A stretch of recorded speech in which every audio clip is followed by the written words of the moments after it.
আসসালামু আলাইকুম ও আদাব। আবারও চলে আসলাম আমি একজন ভদ্র অটোওয়ালা সাধারণ জনগণের দুঃখ দুর্দশা তুলে ধরার জন্য। আমি এখন দাঁড়িয়ে আছি কুড়িগ্রাম জেলার ফুলবাড়ি উপজেলার বড় ভিটে ইউনিয়ন পরিষদের সামনে।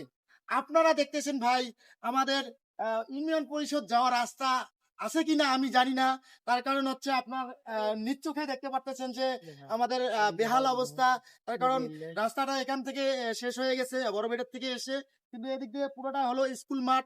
আসলে আমাদের ইউনিয়ন পরিষদের রাস্তা আছে কিনা আমি জানি না, করে দেখাতে যাই।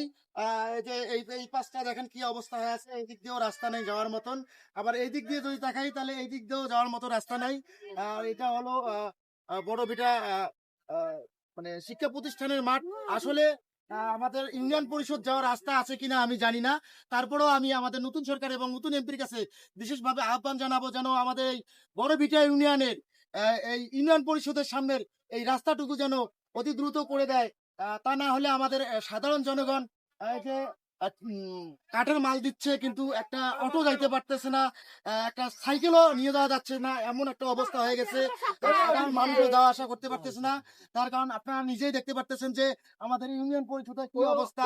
এখানে কাঠের মাল দিচ্ছে কিন্তু মানুষ যাওয়া আসা করতে পারতেছে না। মানুষ মাথায় করে কিংবা ঘাড়ে করে মাল নিয়ে আপনারা নিয়ে যাচ্ছে, আপনারা তো দেখতেছেন। তাই আমি আবারও আহ, দৃষ্টি আকর্ষণ করতেছি আমাদের কুড়িগ্রাম জেলার নতুন এমপির কাছে, যেন আমাদের এই বড় ভিটা ইউনিয়নের অবশ্যই ইউনিয়ন পরিষদটার সামনটা একটু দেখাশোনা করবে এবং এই রাস্তাটা অতি তাড়াতাড়ি একটা সংস্করণের ব্যবস্থা করে দেবে ইনশাআল্লাহ।